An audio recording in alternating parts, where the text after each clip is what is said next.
Hello friends, welcome. मैं सिद्धांत स्वागत करता हूं आपका पेपर हैकर चैनल में। और आज मैं आपके लिए बहुत ही बड़ी खुशखबरी लेकर आया हूं। जी हाँ, खुशखबरी आपने सही सुना है। आज से मैं आपको कराने जा रहा हूं आर्मी क्लर्क।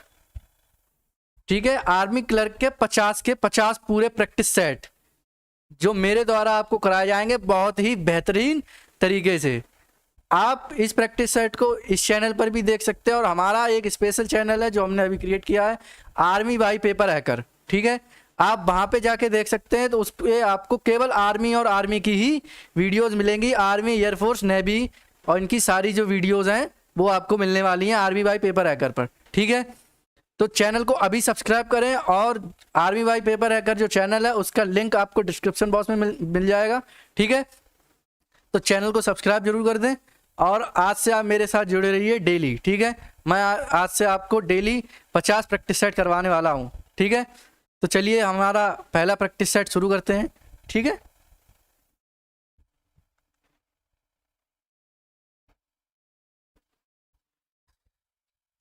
तो प्रैक्टिस सेट शुरू करने से पहले मैं आपको कुछ इसकी जानकारी दे देता हूं। ठीक है, प्रैक्टिस सेट में आपके 2 खंड होंगे। कितने खंड होंगे? 2 खंड होंगे। पहला जो खंड है उसमें 15 क्वेश्चन आपके जीके जीएस के होंगे। ठीक है, और जो 10 क्वेश्चन है वो मैथमेटिक्स के होंगे। और बाकी का जो दूसरा खंड है उसमें 25 क्वेश्चन होंगे जो सारे के सारे किसके होंगे? इंग्लिश के होंगे। किसके होंगे? इंग्लिश के होंगे। ठीक है, तो सबसे पहले खंड 1 पढ़ेंगे, उसके बाद खंड 2 पढ़ेंगे। ठीक है, तो पहला शुरू करते हैं। ठीक है,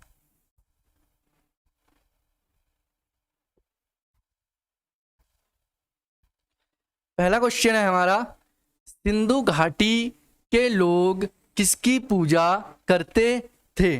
ठीक है, पहला क्वेश्चन क्या है हमारा कि सिंधु घाटी के जो लोग हैं वो किसकी पूजा करते थे?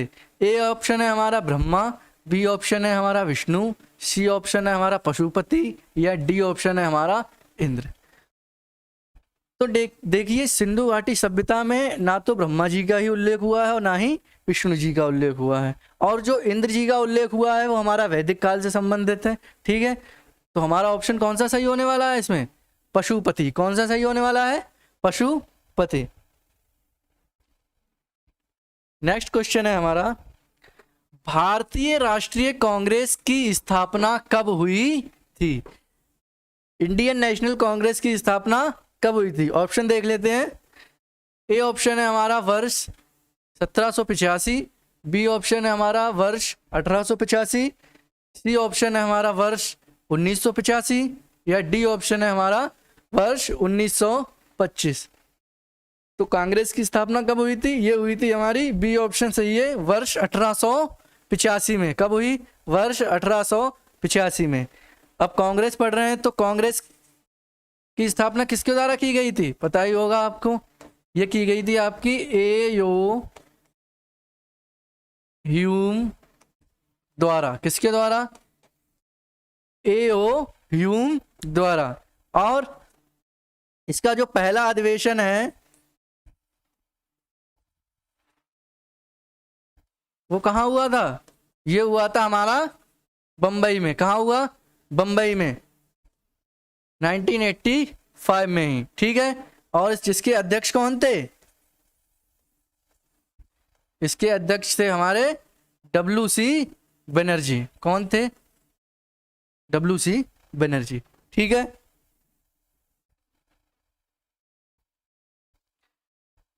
नेक्स्ट क्वेश्चन है हमारा, ऑस्कर पुरस्कार जीतने वाली प्रथम भारतीय महिला कौन थी? ठीक है, ऑस्कर पुरस्कार जीतने वाली प्रथम भारतीय महिला कौन थी? तो सबसे पहले हमें पता होना चाहिए कि ऑस्कर कौन सी श्रेणी का अवार्ड है। जो हमारा ऑस्कर अवार्ड है वो हमारा फिल्म इंडस्ट्री का है, इंटरनेशनल फिल्म इंडस्ट्री का अवार्ड है। ये पूरे विश्व में दिया जाता है, पूरी विश्व की फिल्म इंडस्ट्री को मिलाकर दिया जाता है ऑस्कर अवार्ड। ठीक है, तो ए ऑप्शन है हमारा जयंती पटनायक, बी ऑप्शन है कमलजीत संधू, सी ऑप्शन है भानु अथैया, डी ऑप्शन है हमारा नरगिस दत्त। तो कौन सा वाला हमारा ऑप्शन इसमें सही होने वाला है? ये हमारा होने वाला है भानु अथैया। पहली भारतीय महिला जिनको ऑस्कर पुरस्कार मिला था कौन थी? भानु अथैया थी। कब मिला था इनको?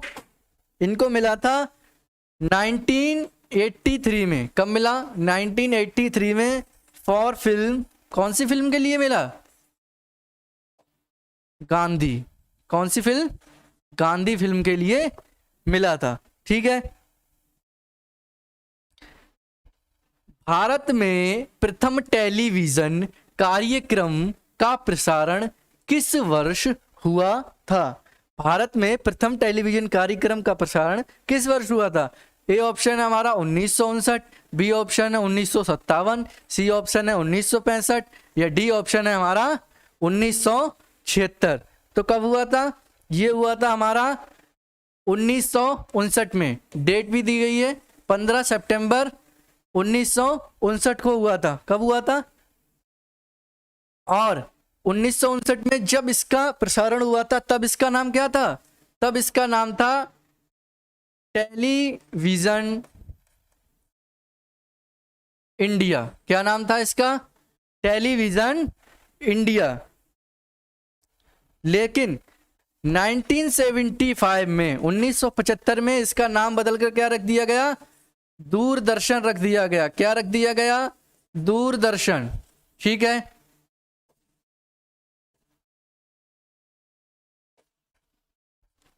ठीक है।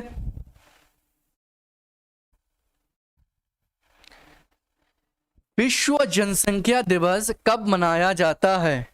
विश्व जनसंख्या दिवस कब मनाया जाता है? ए ऑप्शन है हमारा 3 मार्च, बी ऑप्शन है 1 जून, सी ऑप्शन है हमारा 11 जुलाई या डी ऑप्शन है हमारा 2 अगस्त। ठीक है। तो कौन सा वाला ऑप्शन हमारा सही होने वाला है? ऑप्शन हमारा सही होगा 11 जुलाई। कौन सा? 11 जुलाई हमारा ऑप्शन सही हो जाएगा। ठीक है। इसके अलावा भी अन्य और डेट्स भी दी गई हैं। ठीक है। 3 मार्च ले लें तो ये क्या होता है हमारा? World hearing day. ठीक है। 1 जून अगर ले लें तो ये कौन सा होता है हमारा? ग्लोबल डे ऑफ पेरेंट्स, यानी कि पेरेंट्स का वैश्विक दिवस होता है। ठीक है। 2 अगस्त को हमारा कोई भी महत्वपूर्ण दिन नहीं होता है। ठीक है। तो इसको जाने देंगे। अब नेक्स्ट क्वेश्चन। अब ये 5 हमारे जो शुरू के क्वेश्चन थे वो किसके थे? वो हमारे थे जीके के। ठीक है। अब जो हमारे 5 क्वेश्चन आने वाले हैं वो कौन से होंगे? साइंस के होंगे। किसके होंगे? सामान्य विज्ञान के होंगे। ठीक है। तो पढ़ना शुरू करते हैं। निम्न में से कौन ऊष्मा का कुचालक है? यानी कि किसके अंदर ऊष्मा प्रवाहित नहीं हो सकती, किसको पार नहीं कर सकती। ठीक है।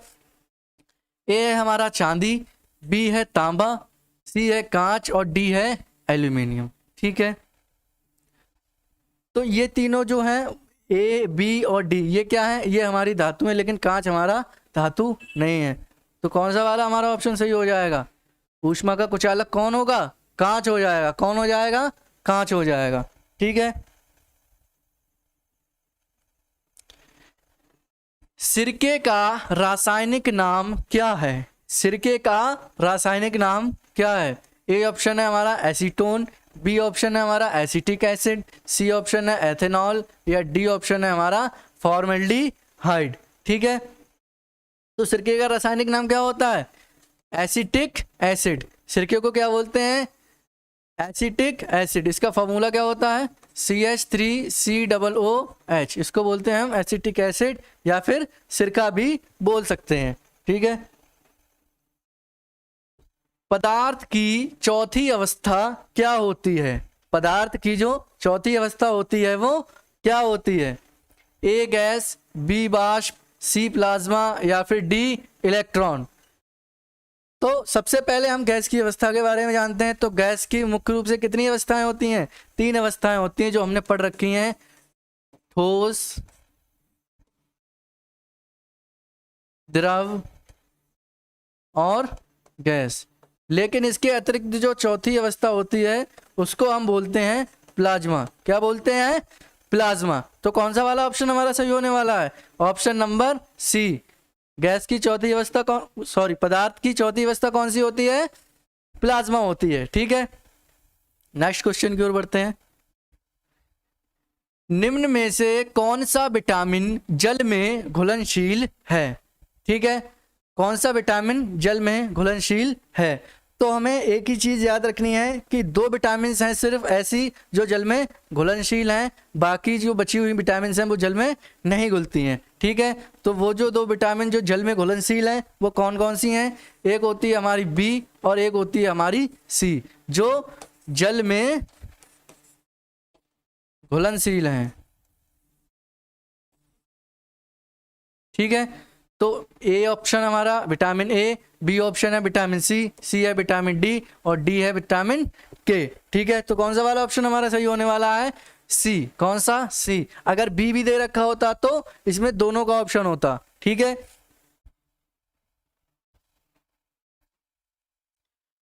हंसाने वाली गैस नाइट्रस ऑक्साइड का सूत्र, यानी कि जिसको बोलते हैं हम लाफिंग गैस, उसका फॉर्मूला पूछ रहे हैं। ठीक है, तो उसका फॉर्मूला क्या होगा? ऑप्शन देख लेते हैं।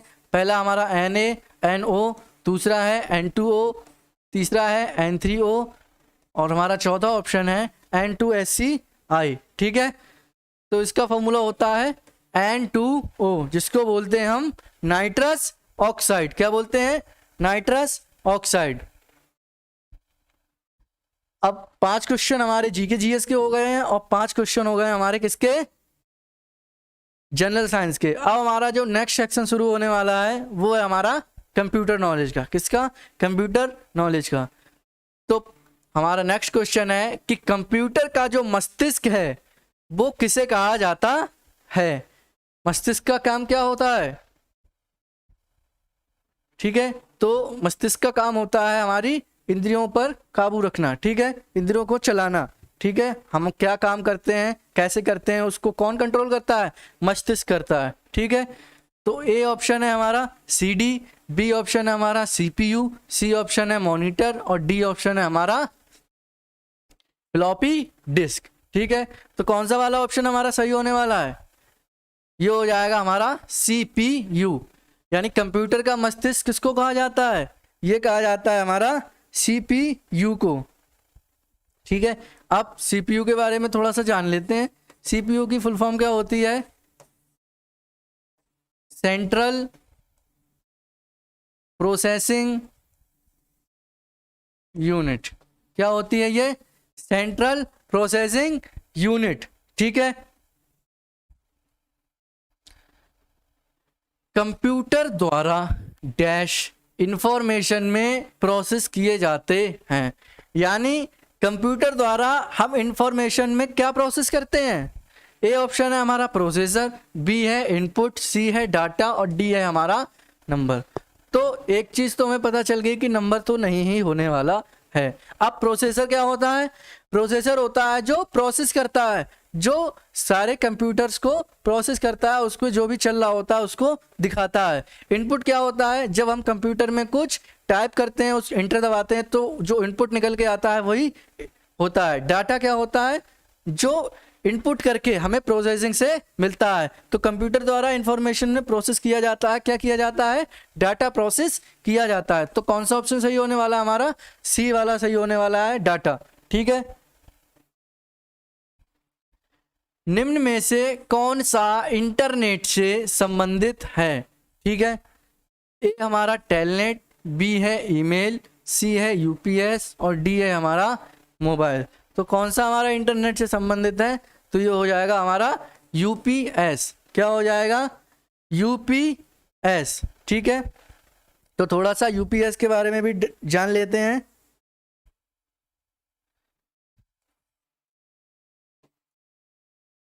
अनइंटरप्टेबल, ठीक है, प्रोसेसिंग सिस्टम। क्या होता है? पावर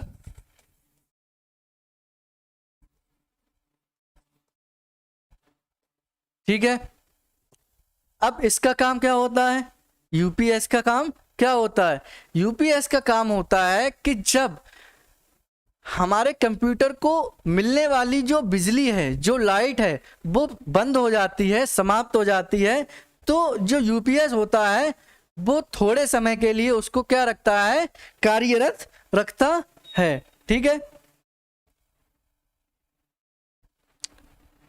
निम्न में से किसे कंप्यूटर का पितामह कहा जाता है। ठीक है, ए ऑप्शन है हमारा ब्लेज पास्कल, बी ऑप्शन है जोसेफ जैक्यूड, सी ऑप्शन है हरमन होलोरिथ, या डी ऑप्शन है हमारा चार्ल्स बेबेज। तो कंप्यूटर का जो पितामह है, जो जनक है, वो किसको कहा जाता है, ये बोला जाता है आप चार्ल्स बेबेज को।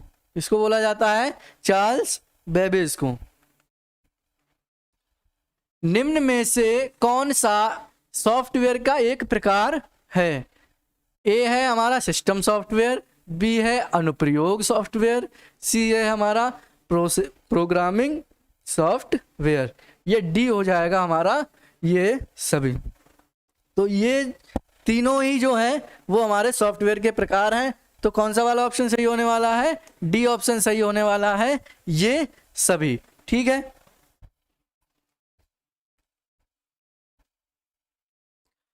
अब नेक्स्ट जो 10 क्वेश्चन आने वाले हैं वो आपको मिलने वाले हैं मैथमेटिक्स के सेक्शन से। ठीक है, तो शुरू करते हैं। ठीक है,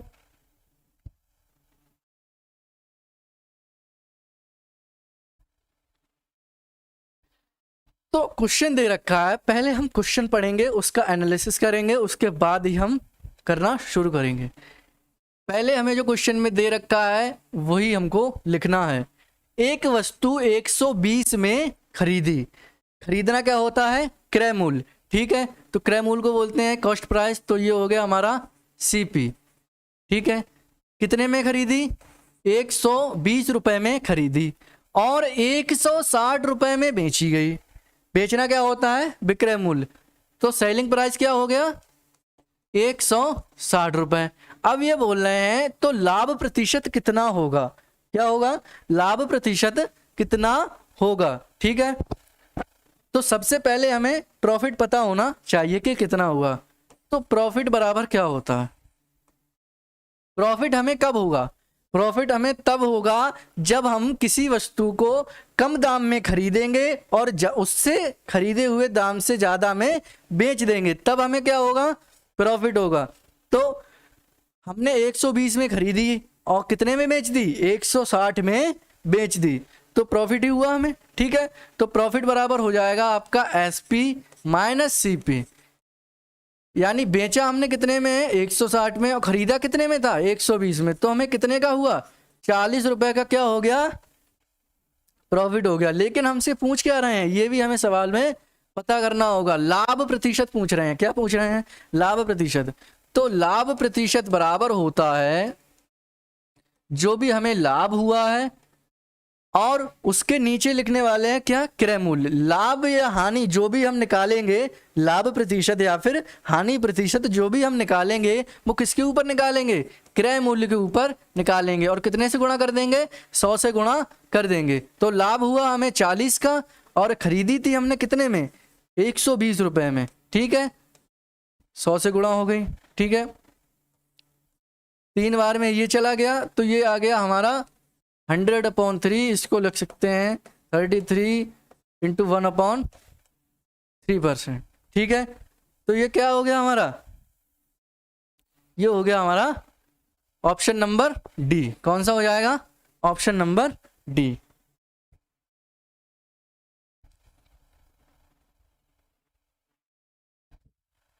नेक्स्ट क्वेश्चन जो हमारा है वो है समानुपात से। किससे, समानुपात से। ठीक है, समानुपात में क्या होता है कि जो प्रथम और चतुर्थ पद का जो गुणनफल है वो बराबर होता है किसके, द्वितीय और तृतीय पद के गुणनफल के। ठीक है, तो गुणनफल कर लेते हैं। अगर हम यहाँ पर x लिख लें, क्या लिख लें, x मान लें इसको, तो प्रथम की हम करेंगे किससे, चतुर्थ से गुणा, तो ये हो जाएगा हमारा 18 × 5 = x × 3। ठीक है, ये ऐसा ही लिखा रहने दिया, ये 3 इधर ले आए और ये आ गया x का मान हमारा। 3 को 6 बार में गया, ये हो गया 6 × 5 = 30। x का मान कितना आ गया हमारा निकल के, 30। तो कौन सा वाला हमारा ऑप्शन सही होने वाला है, ऑप्शन नंबर ए। ठीक है,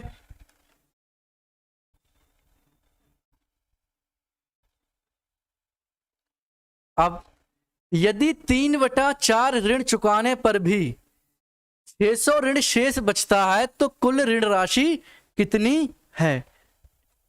अब जो हमें फ्रैक्शन दे रखा है पहले हम उसको लिख लेते हैं। हमें फ्रैक्शन दे रखा है कितना, 3/4। हम लोग ये जानते हैं कि नीचे वाला जो नंबर होता है उसको बोलते हैं हम मूल संख्या। क्या बोलते हैं, मूल संख्या। यानी कि 3/4 ऋण चुका दिया। कितना चुका दिया, 3/4। यानी कि 4 मूल संख्या थी, उसमें से हमने 3 चुका दिया है, तो कितना बचेगा हमारा, कितना बचेगा, 1 बचेगा। कितना बचेगा, 1। और कितना बच जाता है, 600। तो यानी कि 1 बच गया और कितना, 1 का मान कितना दे रखा है, 600। मूल संख्या हमारी कितनी है, 4 है। तो हम इसको क्या मूल संख्या निकालेंगे तो क्या करेंगे, 4 से गुणा कर देंगे, तो ये हो जाएगा हमारा 2400 रुपए। कौन सा वाला ऑप्शन सही होने वाला है, ऑप्शन नंबर ए। ठीक है, अब नेक्स्ट क्वेश्चन देखते हैं। ठीक है, वह छोटी से छोटी संख्या जिसे 2402 में से घटाने पर पूर्ण वर्ग बन जाए। तो ये हमारा वर्ग और वर्गमूल चैप्टर से है। ठीक है, तो वर्गमूल हम कैसे निकालते हैं, एक तो हम निकालते हैं गुणनखंड विधि से और एक निकालते हैं हम भाग विधि से। ठीक है, तो मैं आपको बताने वाला हूं भाग विधि। ठीक है, क्योंकि उसी से ये इजी पढ़ने वाला है। सबसे पहले जो संख्या हमें दे रखी है हम उसको लिख लेंगे। ठीक है, फिर क्या करेंगे कि पीछे से वर्ग ऊपर कितनी घात लगी होती है, 2। तो कितने के जोड़े बनाएंगे, 2 संख्याओं के जोड़े बनाएंगे पीछे से। कहां से, पीछे से। तो एक जोड़ा ये बन गया हमारा, एक जोड़ा ये बन गया हमारा। अब जोड़े में कौन सी संख्या आ रही है, 24। तो 24 के पहले कौन सा वर्ग आ रहा है हमको ये चेक करना है। 24 से ज्यादा नहीं होना चाहिए, 24 से कम संख्या पर कौन सा वर्ग आ रहा है। तो 2 का वर्ग 4, 3 का वर्ग 9, 4 का वर्ग 16 हो गया और 5 का वर्ग 25 हो गया। तो वो क्या हो गया, ज्यादा हो गया। तो हम कौन सा लेंगे, 4 का वर्ग। 1 4 यहाँ लिखेंगे और 1 4 यहाँ लिखेंगे। तो 4 चौक कितना हो जाएगा, 16 हो जाएगा। कितना हो जाएगा, 16 हो जाएगा। ठीक है, अब क्या करते हैं, अगर हमारा आगे वाली संख्या बची हुई है तो जितने से हमने जो वर्ग में हमने लिखा था, ठीक है, उतना ही हम उसमें जोड़ लेते हैं। तो इसमें जोड़ लेंगे तो ये आ जाएगा हमारा 8। क्या आ जाएगा, 8। अब इसको लिख लेते हैं, 24 में से 8 गया, 16 गया, कितना बचा यहाँ पे, 8 बचा। कितना बचा बेटा, 8। अब जोड़े से ही संख्या को उतारेंगे, 0 2 उतार लिया। अब हमें यहां पर एक ऐसी संख्या लिखनी है जिसकी उतने से ही गुणा करके इसके पास का मान आए। ठीक है, जैसे मैं लिखूं अगर 81, यहां पर 8 के आगे 1 लिख दिया तो ये कितना हो गया, 81 हो गया। अब 81 की गुणा इसी संख्या से होगी, यानी 81 एकम 81। तो हमें इसी के पास वाली कोई ऐसा नंबर आ जाए उससे हमें गुणा करनी है।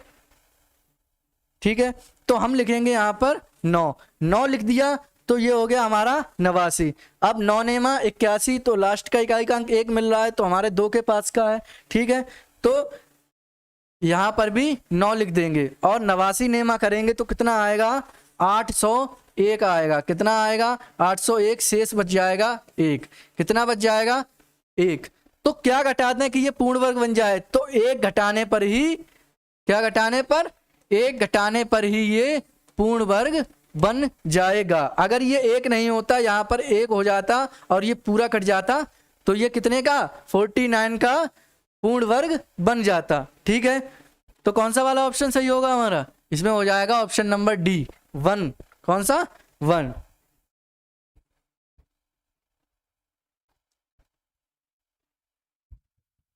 नेक्स्ट क्वेश्चन है हमारा। अब ये देखने में बड़ा लग रहा है लेकिन ये है नहीं बड़ा। आप देखिए मैं इसको कैसे करता हूं। ठीक है, स्टेप बाय स्टेप करेंगे। एक भिन्न दे रखी है और उसका जो हर है वो अंश से 2 अधिक है। यानी कि अगर कोई भिन्न है, अगर उसका मैं अंश x मान लूँ तो हर कितना हो जाएगा x/2, कितना हो जाएगा x/2। इसको मैं डाल देता हूँ 1 इक्वेशन, ठीक है। अब सेकंड में क्या बोल रहे हैं, यदि भिन्न के अंश में 1 की कमी कर दी जाए, यानी कि जो भिन्न है इसमें 1 की कमी कर दी जाए, किसकी, 1 की कमी कर दी जाए, तो भिन्न कैसा हो जाता है 2/3 हो जाता है। भिन्न तथा अंश, भिन्न के अंश तथा हर का योग क्या होगा, ठीक है। तो मल्टीप्लाई कर लेंगे कैंची की, ठीक है। तो ये बन जाएगा हमारा 3x - 3 is equal to 2x + 4, ठीक है। तो ये 3x ऐसा ही रहा, ये 2x प्लस का इधर आके किसका हो जाएगा, माइनस का। तो 3x - 2x is equal to x, और ये 4 इधर ही रहेगा, ये माइनस का 3 उधर जाएगा, किसका हो जाएगा, प्लस का।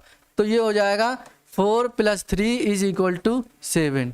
अब फ्रॉम इक्वेशन 1, ठीक है। इक्वेशन 1 क्या है, x/x + 2।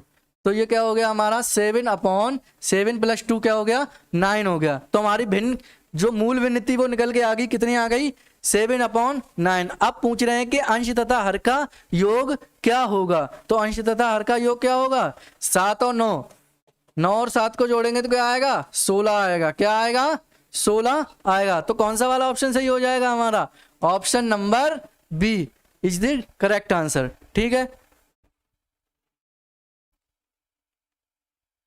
चलिए नेक्स्ट क्वेश्चन है हमारा कि x³ + 27 के गुणनखंड हैं, इसको हमें गुणनखंड में तोड़ना है। तो ये x³ तो ऐसे ही लिखा हुआ है, क्या हम 27 को भी क्यू में लिख सकते हैं, क्यों नहीं लिख सकते। 3 का क्यू होता है 27, किसका क्यू हो जाता है 3 का क्यू हो जाता है। अब आपने एक फॉर्मूला पढ़ा होगा, a³ + b³ is equal to a + b into a² + b² minus ab। तो यही हम इसमें लगा देंगे। तो a + b किया तो ये आ गया हमारा x + 3 और a² यानी कि x², b² b का मान कितना है 3, तो यहां पर 9 और माइनस का 3 इंटू x। तो फाइनली हमारा क्या निकल के आ गया x + 3 इंटू x² + 9 - 3x। ये हमारा निकल के आ गया इक्वेशन। इसके गुणनखंड क्या होंगे, ये होंगे। तो कौन सा वाला ऑप्शन सही लग रहा है इसमें, सी। कौन सा, सी। ऑप्शन नंबर कौन सा सही होने वाला है, सी।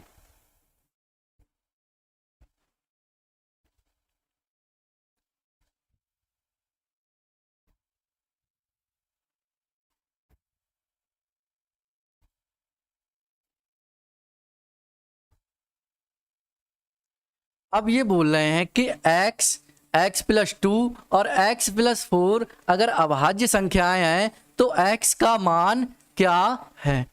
तो इसको हम ऑप्शन से करेंगे, किससे करेंगे, ऑप्शन से। तो सबसे पहले हम 3 लगा कर देखते हैं। तो 3 लगाया तो x की जगह पर 3 आ गया, x + 2 किया तो 3 + 2 कितना हो जाएगा 5 हो जाएगा, और उसके बाद 3 + 4 कितना हो जाएगा 7 आ जाएगा। तो ये हमारी अभाज्य संख्याएं आ गई निकल कर। अभाज्य संख्याएं क्या होती हैं, वे संख्याएं जो केवल स्वयं से और 1 से विभाजित होती हैं, वो संख्याएं कहलाती हैं हमारी अभाज्य संख्याएं। तो ये 3, 5, 7 जो है ये केवल 1 से विभाजित होगी और स्वयं से विभाजित होगी। चलिए अब दूसरा वाला भी ऑप्शन रख के देख लेते हैं। तो 2 रख दिया, ठीक है, तो ये तो आ गया।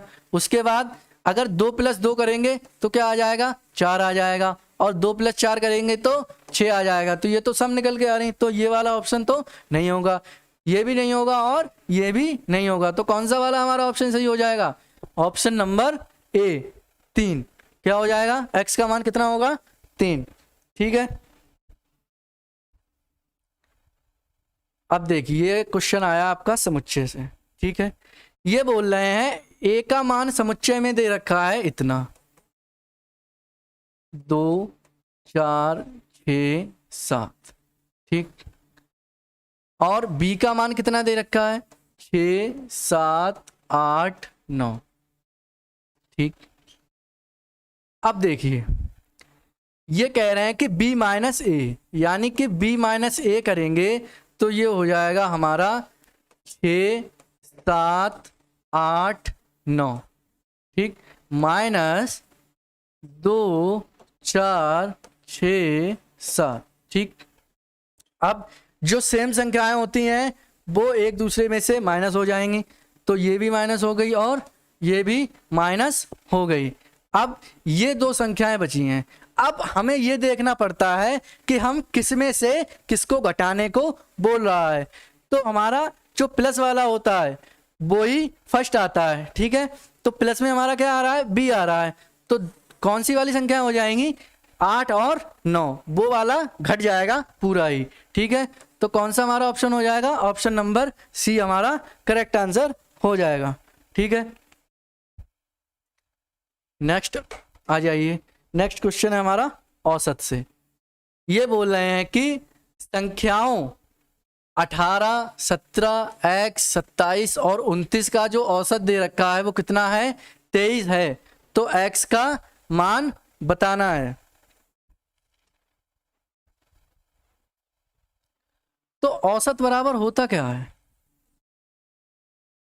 औसत बराबर होता है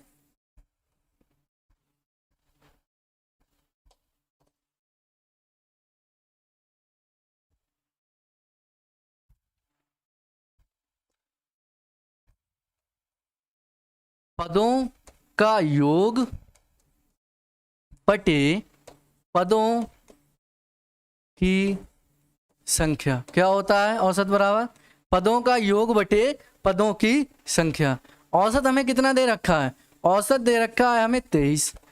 पदों का योग देख लें भैया, 18 plus 17 plus x plus 23 plus 29। और कितने पद हैं टोटल, 1 2 3 4 5। कितने हैं, 5। कितने हैं, 5। ठीक है, यहां तक कोई प्रॉब्लम नहीं होनी चाहिए। ये इधर आ जाएगा तो ये आ जाएगा हमारा 115 बराबर ये x ऐसा ही रहेगा। ठीक है, और ये आ जाएगा हमारा 87। कितना आ जाएगा, 87। इन सबको जोड़ेंगे तो कितना आएगा, 87। तो ये 115 ऐसा ही रहेगा, ये प्लस का 87 इधर है, क्या का हो जाएगा, माइनस का। और ये हो गया हमारा x। अब x की वैल्यू निकाल देंगे। ठीक है, निकाल देंगे, नहीं निकाल देंगे। ठीक है,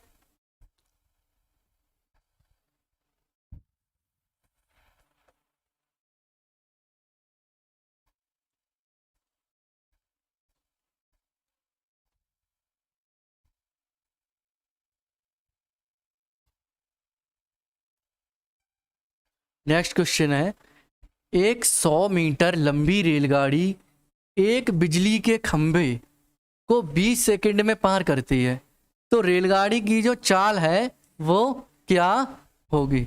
ठीक है, 100 मीटर लंबी जो रेलगाड़ी है, तो एक बात आप जान लें कि जो रेलगाड़ी की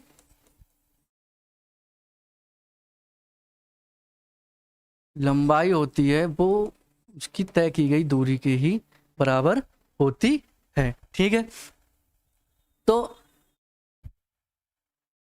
चाल बराबर क्या होगा, चाल निकालनी है हमें, तो चाल बराबर हमारा हो जाएगा दूरी बटा समय। क्या हो जाएगा, चाल बराबर दूरी बटा समय। दूरी कितनी दे रखी है हमें, 100। कितनी दे रखी है, 100। और समय कितना दे रखा है हमें, समय दे रखा है हमें 20 सेकंड। ठीक है, तो ये आ गई दूरी हमारी आ जाएगी 5 मीटर प्रति सेकंड। किसमें, 5 मीटर प्रति सेकंड। अब रेलगाड़ी की चाल हमें ऑप्शन में किस में दे रखी है, ये दे रखी है हमें किलोमीटर प्रति घंटा में। तो जब हम मीटर प्रति सेकंड को किलोमीटर प्रति घंटा से करते हैं तो ये आती है हमारी 18/5 से गुणा हो जाती है। तो 5 गुणा 18/5 कर देंगे तो 5 से 5 घट गया तो हमारा आ जाएगा 18 किलोमीटर पर आवर। क्या आ जाएगा, 18 किलोमीटर पर आवर। ठीक है, तो कौन सा वाला ऑप्शन हमारा सही हो जाएगा, ऑप्शन नंबर डी। कौन सा हो जाएगा, ऑप्शन नंबर डी। अब बढ़ते हैं हम हमारे नेक्स्ट सेक्शन की तरफ। जो हमारा खंड 1 था उसके हमने 25 के 25 क्वेश्चन सॉल्व कर लिए हैं। अब हम बढ़ते हैं नेक्स्ट। ठीक है, ये आ गया हमारा इंग्लिश का। किसका आ गया? इंग्लिश का। तो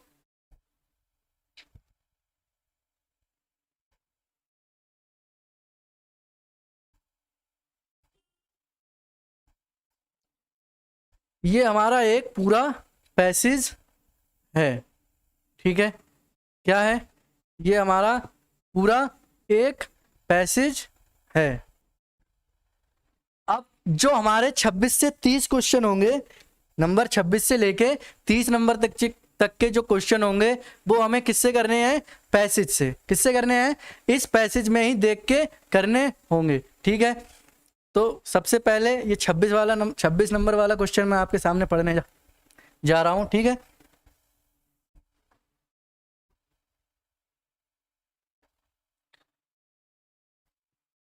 urbanisation and industrialisation has led, यानी कि जो अर्बनाइजेशन है, नगरीकरण है, और जो उद्योगीकरण है वो हमें लेड टू, यानी कि किस ओर लेकर गया है। तो सबसे पहले हम पीछे चलते हैं पैसेज में, उसी में इसका आंसर छुपा हुआ है। जब हम पैसेज को पढ़ेंगे तो हमें सारे के सारे आंसर मिलते जाएंगे। ठीक है, तो there was a time when the aged were revered in India as symbols of tradition, respect, wisdom and experience. They controlled and guided the destinies of all the members of joint families. अब हमारा question वाला part शुरू हो गया। Urbanization and industrialization has led to the breaking up of joint family system, यानी कि जो साथ में रहने का, जो पहले के जो परिवार थे वो साथ में रहते थे, ज्वाइंट फैमिली में रहते थे। जो उद्योगीकरण हुआ है और नगरीकरण हुआ है, उससे क्या हुआ है कि वो जो परिवार हैं वो अब अलग अलग हो गए हैं, सेपरेट हो गए हैं। ठीक है, तो इसके ऑप्शन देख लेते हैं हम। ए है हमारा option neglect and stress, B है डिग्रेडेशन ऑफ फैमिलीज, सी है breakup of joint family setup, या डी है नॉन प्रोडक्टिव एंटिटी। तो हमने पैसेज से पढ़ चुके हैं ये वाला, तो कौन सा वाला ऑप्शन सही होने वाला है हमारा? Breakup of joint family setup. ठीक है, नेक्स्ट क्वेश्चन है हमारा elderly people are getting neglected, यानी कि जो बूढ़े व्यक्ति हैं वो नेग्लेक्टेड हो रहे हैं। क्या हो रहे हैं? निगलेक्टेड, यानी कि नकारे जा रहे हैं, उनको उनके ऊपर कोई भी ध्यान नहीं दिया जा रहा है।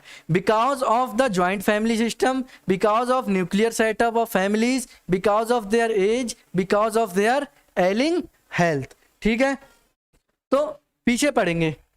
ठीक है,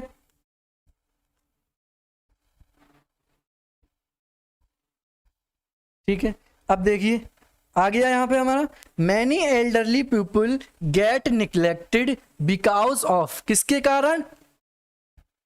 the nuclear setup of families. किसके कारण? The nuclear setup of families. ठीक है, तो कौन सा वाला हमारा ऑप्शन सही हो जाएगा? हमारा ऑप्शन हो जाएगा बी। कौन सा? B, because of nuclear setup of families. ठीक, 28 क्वेश्चन है we should behave more responsibly and revise our. अब ये हमारा मोरल सपोर्टिव क्वेश्चन है कि we should behave more responsibly and revise our, हमें और अधिक जिम्मेदारी दिखानी चाहिए और हमें रिवाइज आवर, हमें अपनाना चाहिए हमारा क्या? A past, B moral values, C behaviour and conduct, या डी स्ट्रेंथ एंड वीकनेस। तो हमें क्या अपनाना चाहिए? हमारी मोरल वैल्यूज। जब आप पैसेज पढ़ेंगे तो इसको आपको आंसर वो भी मिल जाएगा। ठीक है, तो क्या हमें अपनाना चाहिए? हमारी मोरल वैल्यूज, जो हमारी पुराने जो संस्कार हैं हमें उनको अपनाना चाहिए कि पहले के हमारे जो लोग हैं, बड़े बूढ़े लोग हैं, वो किस प्रकार ज्वाइंट फैमिली में रहते थे, मिलजुल कर रहते थे, कोई भी ईर्ष्या का भाव नहीं था। ठीक है, उस प्रकार से। नेक्स्ट है the only peaceful place left for the aged is, यानी कि केवल एक ऐसा शांतिपूर्ण स्थान बचा हुआ है फॉर द एज्ड एज, यानी बड़े बूढ़े व्यक्तियों के लिए कौन सा स्थान बचा हुआ है?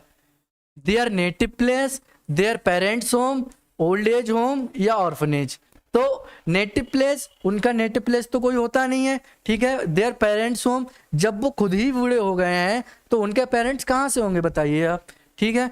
तो ये भी हमारा ऑप्शन नहीं होगा और ये भी नहीं होगा। तो कहाँ जाएंगे वो? ओल्ड एज होम में जाएंगे। ऑर्फनेज क्या होता है? ऑर्फनेज तो अनाथ लोगों के लिए, अनाथ बच्चों के लिए होता है, ठीक है। तो इससे हमारा कोई मतलब नहीं है। तो कौन सा वाला ऑप्शन हमारा सही हो जाएगा? ओल्ड एज होम, ठीक है। नेक्स्ट क्वेश्चन है हमारा, who was seen as symbols of tradition, respect and experience, ठीक। यानी कि किन लोगों को देखा जाता है symbols of tradition, respect and experience, किनके पास परंपरा होती है, सम्मान होता है और अनुभव होता है, किनको उस नजर से देखा जाता है? जो हमारे एज्ड लोग जो होते हैं, हमारे परिवार के बड़े सदस्य जो होते हैं, उनको इस दृष्टि से देखा जाता है, ठीक है। अब नेक्स्ट 31 से 35 फिर से एक और पैसेज मिलेगा आपको, उसमें भी आपको इसी पैसेज को देखकर क्वेश्चन आंसर देने हैं, ठीक है। तो पहला हमारा क्वेश्चन है, what is the positive aspect of today's generation, यानी कि आज की जो जनरेशन है, करंट की जो जनरेशन है, उसका सकारात्मक विचार क्या है, एस्पेक्ट क्या है, उसके सकारात्मक गुण क्या है? तो उसका सकारात्मक गुण ऑप्शन ए है, they are more intelligent and hard working, वे बहुत ही ज्यादा इंटेलिजेंट हैं, बुद्धिमान हैं और मेहनती हैं। They are more into fashion and time pass, वे बहुत ही ज़्यादा फैशनेबल हैं और टाइम पास हैं। They have the power to work less and get more, उनके पास कम कार्य करने की और अधिक पाने की क्षमता है, ठीक है। The youth now knows what he has to do, या फिर यूथ को पता है, हमारे युवाओं को पता है कि हमें क्या करना है। तो इसके लिए हम क्या करेंगे? पीछे जाएंगे और पैसेज को पढ़ना शुरू करेंगे। The modern youth are more intelligent and hard working than the previous generations, जो नई युवा शक्ति है वो और अधिक बुद्धिमान है और हार्ड वर्किंग है पिछली जनरेशन से। तो पहले का आंसर मिल गया हमें, ठीक है। तो क्या हो जाएगा हमारा पहले का आंसर? पहले का आंसर हो जाएगा हमारा option number A, they are more intelligent and hard working, ठीक है। नेक्स्ट क्वेश्चन है हमारा, academic qualification is seen as an achievement which adds to the problem due to, यानी कि एकेडमिक क्वालिफिकेशन जो है, जो हमारी एकेडमिक क्वालिफिकेशन है 1 to 8th या 1 to 12th, इज सीन देखी जाती है, एन अचीवमेंट एक अचीवमेंट की तरह, विच एड्स जो जोड़ती है, to the problem due to किस तरह की समस्या से, किस तरह की समस्या को जोड़ती है। तो पीछे इसका आंसर दे रखा होगा, हम पीछे पढ़ेंगे।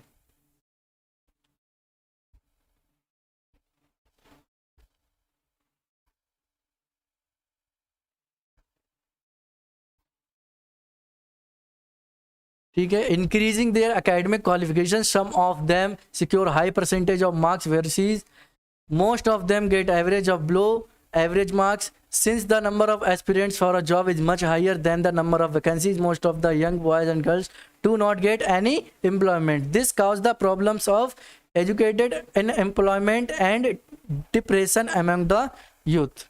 ठीक है, the problem of the educated unemployment can be solved partly through proper guidance and counseling and partly through grooming. Young students often disregard the advice of their parents and go on imitating their peers. ठीक है, अब हमारा question आने वाला है, जो answer है उसका, ठीक है। ये देखिए, अनएजुकेटेड और सेमी कंडक्टेड पेरेंट्स, यानी कि जो अनएजुकेटेड हैं, जो बिना पढ़े लिखे अनपढ़ जो पेरेंट्स हैं, या फिर जो बहुत ही कम पढ़े हुए पेरेंट्स हैं, थिंक ऑफ ऐसा सोचते हैं कि एकेडमिक क्वालिफिकेशन एज अचीवमेंट, यानी कि जो 1 से 12th की जो क्वालिफिकेशन है वो उनको एक अचीवमेंट के रूप में लेते हैं। ठीक है, तो हमारा ऑप्शन नंबर कौन सा सही होने वाला है? ऑप्शन नंबर ए, अनएजुकेटेड और सेमी कंडक्टेड एजुकेटेड पेरेंट्स। ठीक है, frustration, irritation, anger, indiscipline, arrogance, disillusionment and depression are all the result of. ये किसका रिजल्ट है? ये जो हमें फ्रस्ट्रेशन हो रहा है, उत्पीड़ना हो रही है, इरिटेशन, हम चिड़चिड़ापन आ रहा है, गुस्सा आ रहा है, हमारे अंदर अनुशासन नहीं है, हम बहुत ही ज़्यादा एरोगेंस हो गए हैं, हम भ्रमित हो गए हैं और डिप्रेशन में जा रहे हैं। किसके कारण? एजुकेटेड अनएम्प्लॉयमेंट, यानी कि हमारे पास हम पढ़े लिखे होकर भी अनएम्प्लॉयमेंट है, हम बेरोजगार हैं पढ़े लिखे होकर भी। ठीक है, 34 है, suggest a suitable title for this extract, यानी कि जो ऊपर स्टैंजा दिया हुआ है उसके लिए सबसे अच्छा सुटेबल क्या रहेगा टाइटल? तो ए है हमारा educated, unemployment, education, a revolution, fight for power या प्रोफेशनलिज्म। ठीक है, तो क्या लग रहा है आपको?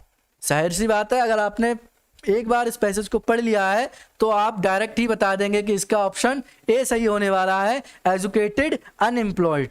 ठीक है, 35 है, आइडेंटिफाई द करेक्ट स्टेटमेंट, यानी कि ये चार जो हमारे सेंटेंस दिए हुए हैं इनको हमें क्या करना है? तीन इनमें से गलत हैं और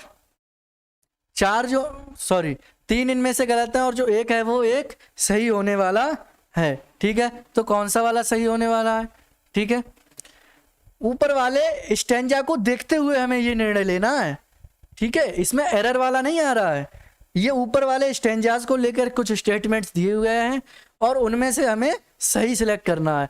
young students must seek the advice of the school counsellors to select a course, यानी कि जो यंग स्टूडेंट्स हैं उनको सुझाव लेना चाहिए स्कूल काउंसलर से कोई सा भी एक कोर्स सिलेक्ट करने के लिए। या फिर young students must take a course which their friends are opting for, young students को वो वाला कोर्स लेना चाहिए जो उनके फ्रेंड्स पर भी है।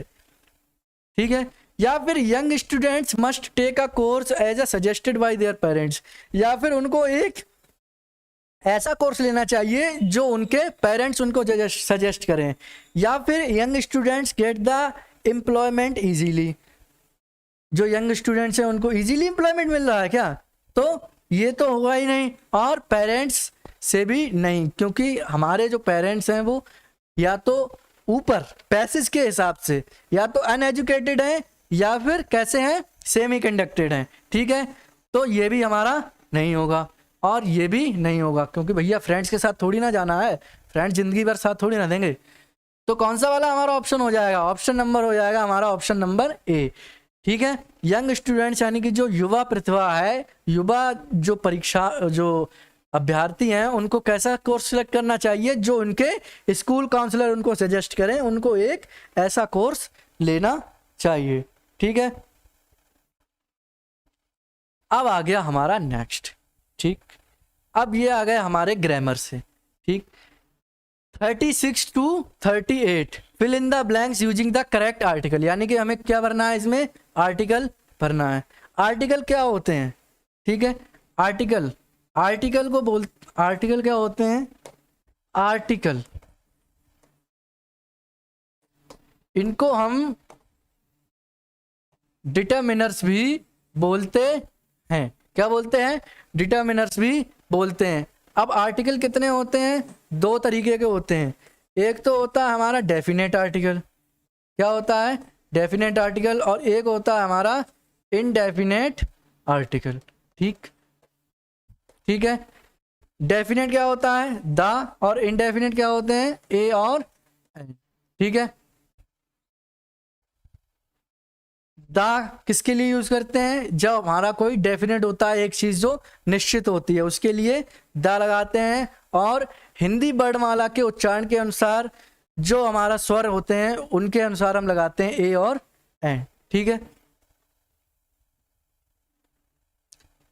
तो शुरू करते हैं।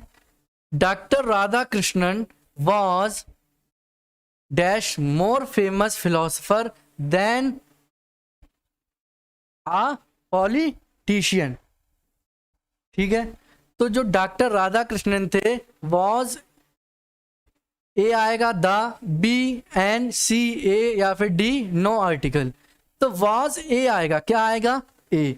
Was a more famous philosopher, एक ज्यादा अत्यधिक प्रसिद्ध फिलोसफर थे, देन अ पॉलिटिशियन, एक राजनेता होने के साथ साथ। ठीक, नेक्स्ट है higher you go colder it is. तो इसमें कौन सा आएगा, ए द या फिर द या फिर ए एन या फिर एन द।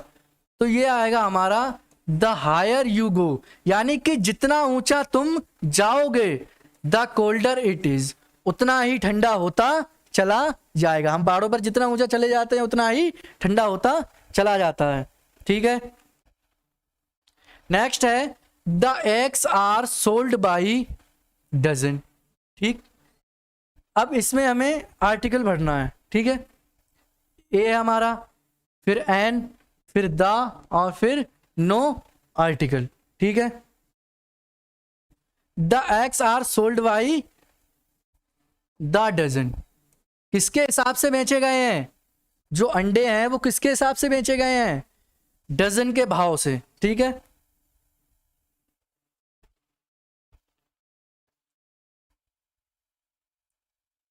अब ये आ गए हमारे पैराजंबल। क्या आ गए, parajumble.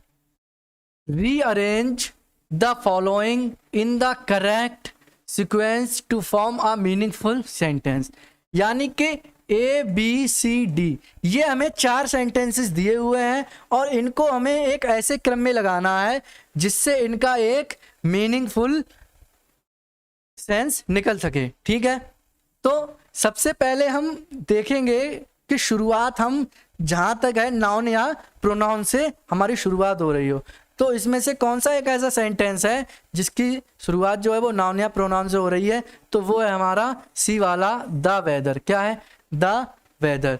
The weather becomes cool and pleasant, मौसम जो है कैसा हो रहा है, कूल एंड प्लीजेंट, ठंडा और सुहावना। ठीक, तो हम देखेंगे कि सी से कौन सा शुरू हो रहा है, तो एक तो सी से शुरू हो रहा है ए वाला, एक हो रहा है डी वाला, तो ये दोनों तो नहीं होंगे। ठीक है, अब the weather becomes cool and pleasant, फिर आएगा आपका फॉर सम टाइम, थोड़े समय के लिए, though there is humidity in it for which is troublesome, तो कौन सा वाला हो जाएगा हमारा, डी वाला हमारा ऑप्शन जो है वो एकदम करेक्ट होने वाला है। ठीक है, फिर से आ गया। ठीक है, arrange the given in a logical order to form a meaningful sentence. ठीक, PQRS often disheartened, face failures when we are। ठीक,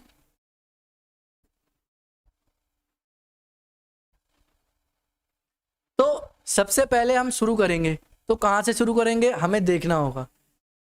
सबसे पहले हम इससे शुरू करते हैं, तो अगर हम ये कर दें कि we are face failures when we often disheartened, तो इसका कोई मिस सेंस नहीं निकल रहा है। ठीक है, लेकिन हम व्हेन वी से शुरू करके देखते हैं।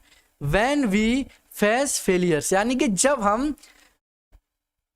असफलताओं का सामना करते हैं, वी आर ऑफन डिसहर्टेंड, तब अक्सर हमारा दिल जो है क्या हो जाता है, टूट जाता है। तो कौन सा वाला हमारा सही हो जाएगा, RQSP, सी वाला जो हमारा ऑप्शन है वो सही हो जाएगा।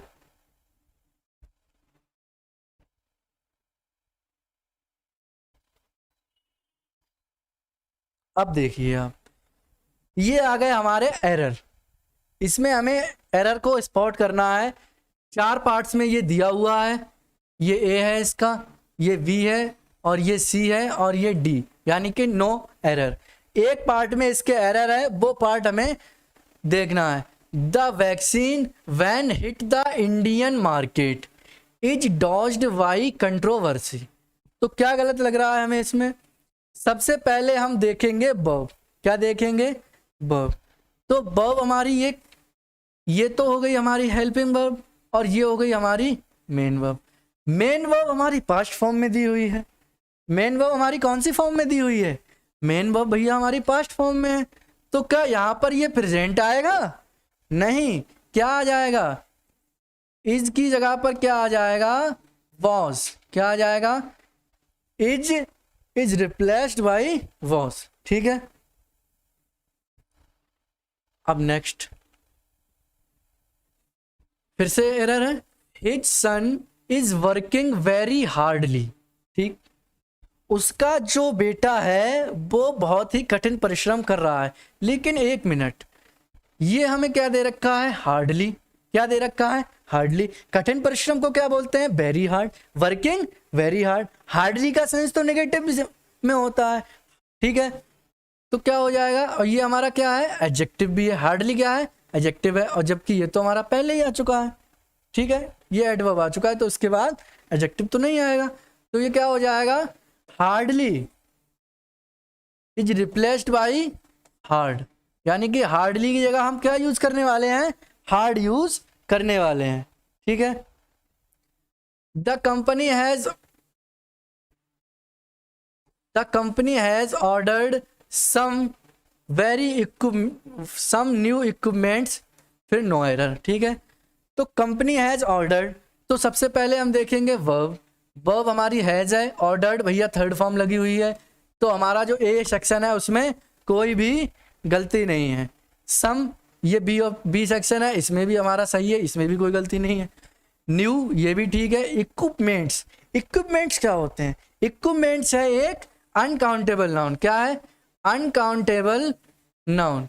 तो अनकाउंटेबल नाउन कभी भी प्लूरल नहीं होते। तो क्या होगा हमारा? एस हट जाएगा। क्या लिखा जाएगा? इक्विपमेंट। क्या लिखा जाएगा? इक्विपमेंट। ठीक है।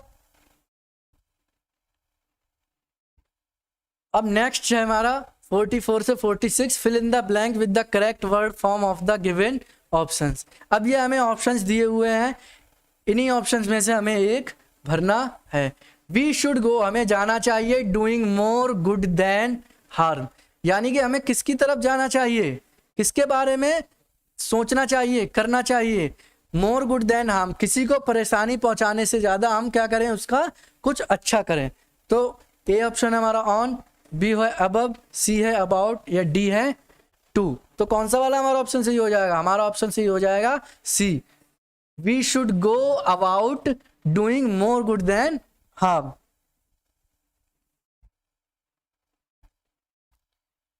When we go home last evening, जब हम लास्ट इवनिंग अपने घर गए, ठीक है, we found that the guest, हमने देखा या हमने पाया जो गेस्ट थे वो आ चुके थे। अब चुके थे तो क्या हो जाएगा हमारा? हैव अराइव्ड नहीं होगा। ठीक है, या हैज अराइविंग, अराइविंग तो बिल्कुल भी नहीं होगा क्योंकि हैज के साथ वर्ब की थर्ड फॉर्म आती है। इज अराइविंग भी नहीं होगा। ठीक है, क्योंकि वो आ चुके थे। तो क्या हो जाएगा? पास्ट वाला हमारा हैड अराइव्ड। क्या हो जाएगा?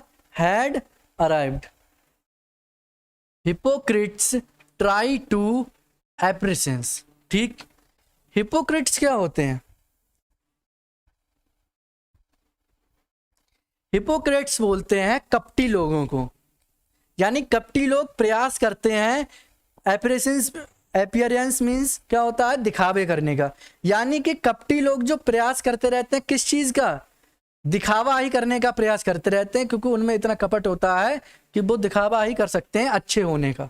ठीक है, तो कीप अपॉन यानी कि चालू रखना, कीप ओवर खत्म कर देना, कीप अवे दूर करना, या कीप अप जारी रखना। तो क्या करते हैं? Keep up. क्या करते हैं? Keep up. तो क्या हो जाएगा? Hypocrites try to keep up appearances. ठीक, choose the correct synonym for the given words. ठीक है, अब आ गया हमारे सिनोनिम और एंटोनियम। ठीक है, 2 सिनोनियम मिलेंगे हमें और शायद 2 एंटोनियम आगे मिल जाए। ठीक है, तो 47 है इनवेरिएबल। क्या है? इनवेरिएबल। तो इनवेरिएबल का हिंदी मीनिंग होता है आपका अचल, यानी कि जो एक जगह पर स्थिर रहता हो। यूजुअल अधिकतर, यूनिवर्सल ब्रह्मांड का जो भी, कांस्टेंट, कांस्टेंट का मीनिंग भी क्या होता है, स्थिर। क्या होता है, स्थिर यानी कि अचल। और सिमिलर यानी कि समान। ठीक, तो क्या हो जाएगा हमारा ऑप्शन, ऑप्शन नंबर हो जाएगा सी, यानी कि कांस्टेंट। कौन सा, कांस्टेंट। अचल का मतलब भी स्थिर होता है, कांस्टेंट का मतलब भी स्थिर होता है, इनवेरिएबल का मतलब भी क्या होता है, स्थिर। इटर्नल, इटर्नल क्या होता है, ठीक है,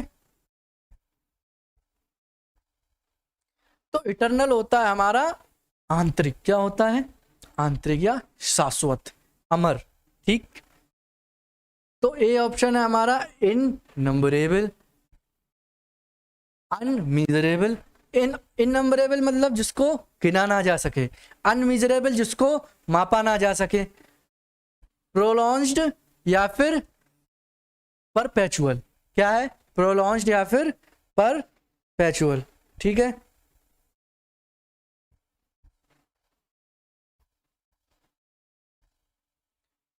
ठीक है, तो परपेचुअल का मतलब होता है लंबा या फिर बहुत अधिक समय तक रहने वाला, यानी कि बहुत अधिक समय तक रहने वाला। ये भी क्या होता है, शाश्वत, और ये भी होता है लंबा। तो इसके सिमिलर क्या हो जाएगा, परपेचुअल हो जाएगा। ठीक है,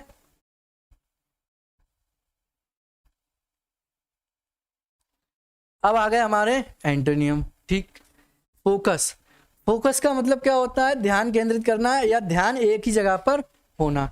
डिसअपियर यानी कि छिप जाना, दिखाई ना देना। ठीक, लेयर क्या होता है, परत होता है। लिंक क्या होता है, जुड़ा होना। क्या होता है, जुड़ा होना। ठीक, तो क्या हो जाएगा हमारा इसका, डिस्पर्स। क्या हो जाएगा, डिस्पर्स। फोकस मीन्स केंद्र पर होना और डिस्पर्स मीन्स चारों तरफ होना। ठीक है, इक्विलिब्रियम क्या है, इक्विलिब्रियम। ठीक है, इक्विलिब्रियम क्या होता है, इक्विलिब्रियम का मतलब होता है संतुलन। क्या होता है, संतुलन करना। वर्कआउट एक्सरसाइज करना, डिस्टर्ब परेशान करना, अनइवननेस या फिर इम्बैलेंस। ठीक, तो इसका क्या हो जाएगा, इसका हो जाएगा इम्बैलेंस यानी कि असंतुलित। ठीक है, क्या हो जाएगा, असंतुलित। ठीक है, तो ये हमारे पहले प्रैक्टिस सेट मैंने आपको करवा दिया है और 50 के 50 क्वेश्चंस हो गए हैं। आशा करता हूं कि आपको पसंद आया होगा। पसंद आया है तो वीडियो को लाइक जरूर करें और चैनल को सब्सक्राइब करना ना भूलें। डेली अपडेट्स लेते रहें और आज से मैं आपको डेली के डेली एक प्रैक्टिस सेट करवाने वाला हूं, तो हमारे साथ जुड़े रहिए। ठीक है, चलिए मिलते हैं नेक्स्ट प्रैक्टिस सेट में। ठीक है, धन्यवाद।